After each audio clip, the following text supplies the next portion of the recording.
पोळी, खीर आणि गरम भात, त्यावर चितळे तुपाची धार। सणासुदीला हाच सात्विक आहार। आजच घरी आणा चितळे तूप, शुद्ध, साजूक आणि कणीदार। पावसाळ्यात विविध गुणधर्म असणाऱ्या अनेक वनस्पती उगवतात। त्यातील अनेक वनस्पती खाण्यायोग्य असतात, त्यांना आपण रानभाज्या म्हणून ओळखतो। काही रानभाज्या शरीरासाठी अत्यंत उपयुक्त व औषधीय असतात। अशा रानभाज्यांची माहिती जास्तीत जास्त लोकांपर्यंत पोहोचविण्यासाठी राधानगरी तालुका कृषी विभाग आणि महाराष्ट्र शासन कृषी विभागाच्या वतीने उद्या राधानगरी तालुक्यातील नरतवडे येथील जय भवानी मंगल कार्यालयात सकाळी 10 वाजता आयोजन करण्यात आले आहे।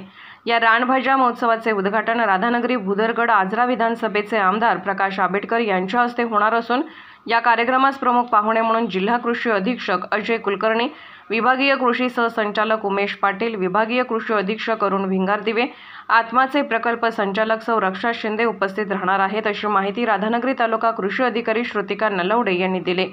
त्या पुढे म्हणाल्या की राधानगरी तालुक्यातील आरोग्याप्रती जागरूक असणाऱ्या नागरिकांसाठी व परिसरातील शेतकऱ्यांसाठी कंटोलीची भाजी, मायाळू, आंबट चुका, टाकाळा, आंबुशी, भुई आवळी, करांदे, शेवग्याचा पाला, करटुली, पातरी, अंबाडी, केना, बांबू, तरोटा, केळफूळ, अळू, पुदिना, भारांगी अशा अनेक दुर्मिळ व लोप होत चाललेल्या रानभाज्या खरेदी करता येणार असून तालुक्यातील शेतकरी गट, महिला बचत गट या सर्वांनी या कार्यक्रमास उपस्थित राहावे व जास्तीत जास्त ग्रामस्थांनी रानभाज्या खरेदी कराव्यात। आरोग्यवर्धक रानभाज्या आहारात समावेश करावा असे आवाहनही त्यांनी केले। कोल्हापूरहून दर्पण न्यूजसाठी अनिल पाटील। शासन कृषी विभाग आणि स्वर्गीय सुशीला देवी आनंदराव आंबेडकर ॲग्रिकल्चर फाउंडेशन यांच्या संयुक्त विद्यमानाने जय भवानी मंगल कार्यालय नरतवडे तालुका राधानगरी येथे रानभाजी महोत्सवाचे 14 ऑगस्ट 2024 रोजी आयोजन केलेलं आहे। तिथं आपल्याला 25 ते 30 प्रकारच्या विविध प्रकारच्या रानभाज्या आपल्याला बघायला मिळणार आहेत। त्याचप्रमाणे आपण रानभाज्यांच्या विक्रीची सोय देखील तिथं केलेली आहे।